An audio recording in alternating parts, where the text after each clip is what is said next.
Welcome back. We are live at the Ledge yet again. And you know, everybody on budget day is a critic.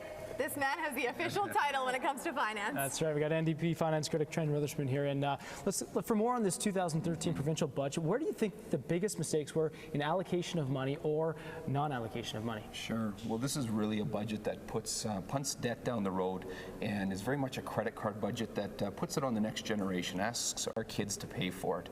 We see that in the lack of support for education, classrooms that are under great strain and that need our support, simply not receiving what they need in this budget, and that has a stress and a strain and an impact on all students. Then we also see it through certainly costly schemes and privatization that will cost generations forward.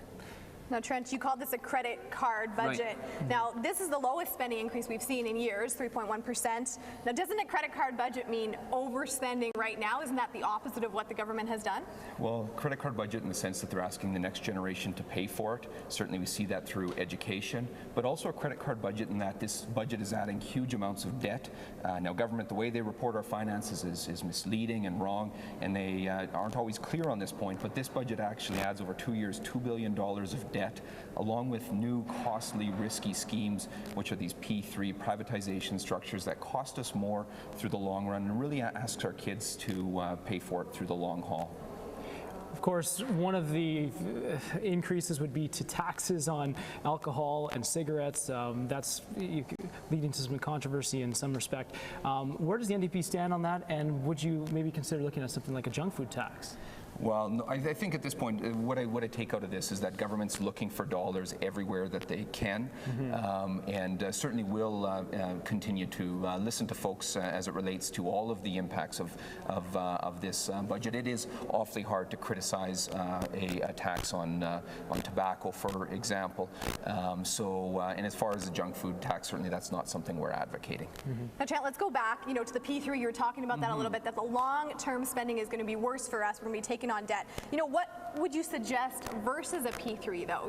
Aren't we just going to be tacking on the debt to do the projects that we want to do anyways? Well, I think government has to step up to the plate. We have the tools to do so. We have the lowest or really, really high credit ratings, so the lowest borrowing costs as government. So for us to send this on to the private sector to borrow money at a higher cost and for us to then, and for them to profit out of the process, this doesn't make sense when we can be building those schools most effectively, most efficiently ourselves and keeping those in the public's interest. Do you think that the private sector does play a role there, though, seeing as the economy is booming, as we have, strong companies here that can support that? Do they play a role in that? Absolutely, they do. I believe in a modern economy is that of profitable, strong private companies and strong crown corporations, and our private companies are certainly going to be incredibly important in the building and construction of those facilities. But as far as expensive, tricky financing schemes, which really this is what this government's going down the path of, I would support a more efficient, more effective model. And as far as a modern economy with strong, profitable private sector and as well as strong crown sector, it's also why we're certainly concerned that over $2 billion has been raided from our crown sector over the past few years during supposed really strong economic times. That's not good management. You talked about the rainy day fund, and the government could be draining that account with the spring flooding. What would you like to see cut instead of draining that account? Well, it's just a question. It's a question of, in fact, how are we trending as a government? If you look, we've had a rainy day fund that's had over $2 billion taken from it over the past few years. We need to make sure that we're living within our means as a government, and we have a tremendous economic opportunity before us, and it seems that government's failing to capitalize on that, despite the song and dance of every budget day where they say, well, they have a balanced budget. Each of the last 3 consecutive years when the numbers have rolled in have been verified by the provincial auditor as deficit budgets. So the song and dance we hear on budget day doesn't match the reality of the books, and we'll take that involves crown debt, though. That includes the whole picture. Okay. The whole picture, as assessed by our provincial auditor and public sector accountants. We'll take a sound budget any day over boastful billboards and spin. All right, Trent, thanks so much for joining us this morning. Nice to join you, Molly and Jonathan. Thank you so much for being here, Trent. Trent Witherspoon here, the finance critic, and we will hear from the finance minister, Ken Kravets. That's coming up next.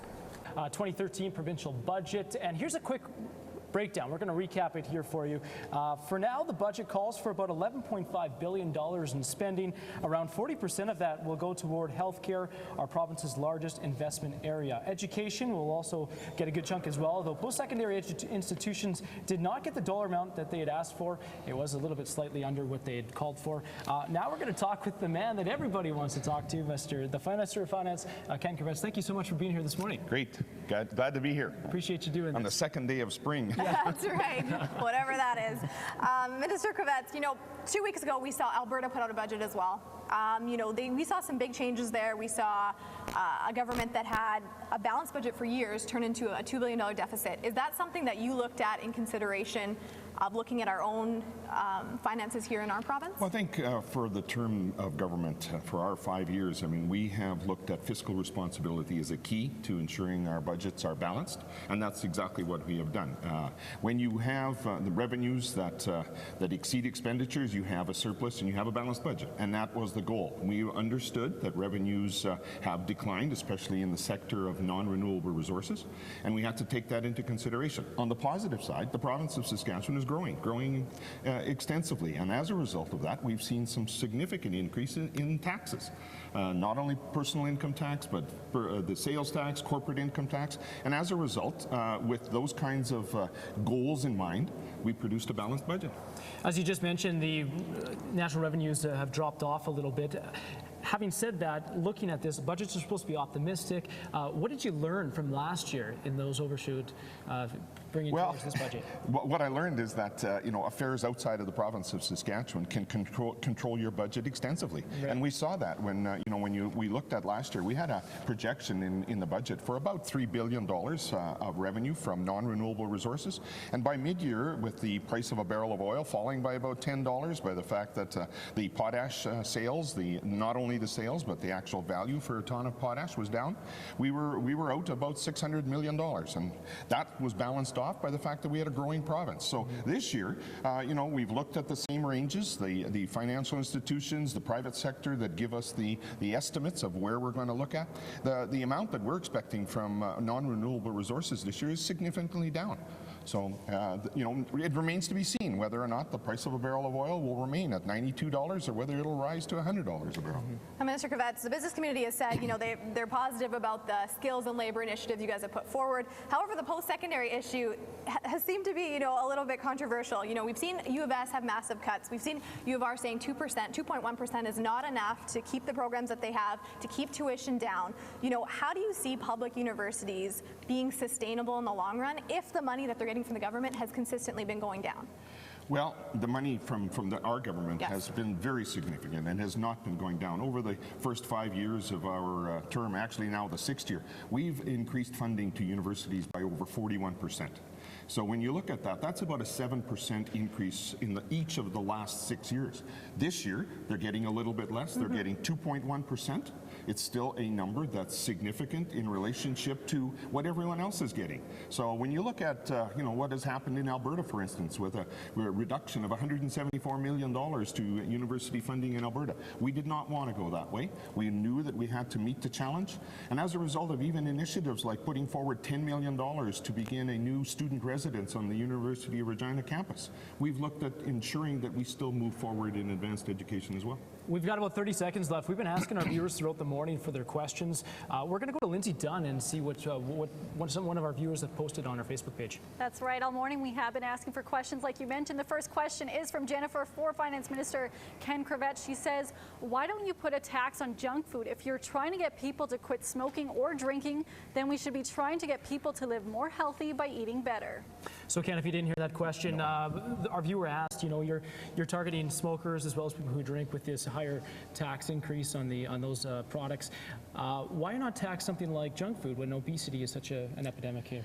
Well, we have not considered a new tax. While we recognize that there's always a disagreement with increasing taxes, we looked at the sin taxes, as they are often referred to, as something that we haven't increased for a while. And when we're trying to balance the budget, we're looking for every source of revenue, and that kind of tax was something we considered. We're not looking at anything in the way of that kind of consumption tax on food. Minister Kravets, there doesn't seem to be any extra money in here. You haven't budgeted debt reduction in this budget.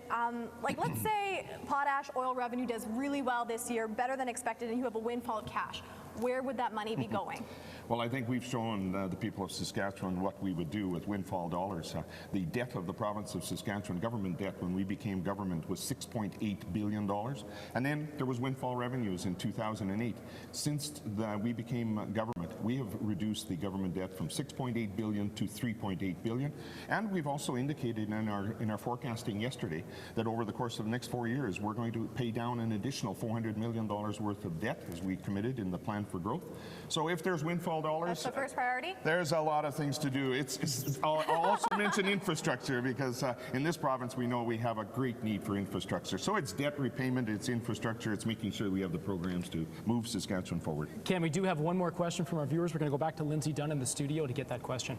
That's right. Thank you, Jonathan. This question is from Glenda, and she wants to know, when is the government going to make it fair for people in the rural areas? They have to pay higher electricity, natural gas. When are they all going to become equal?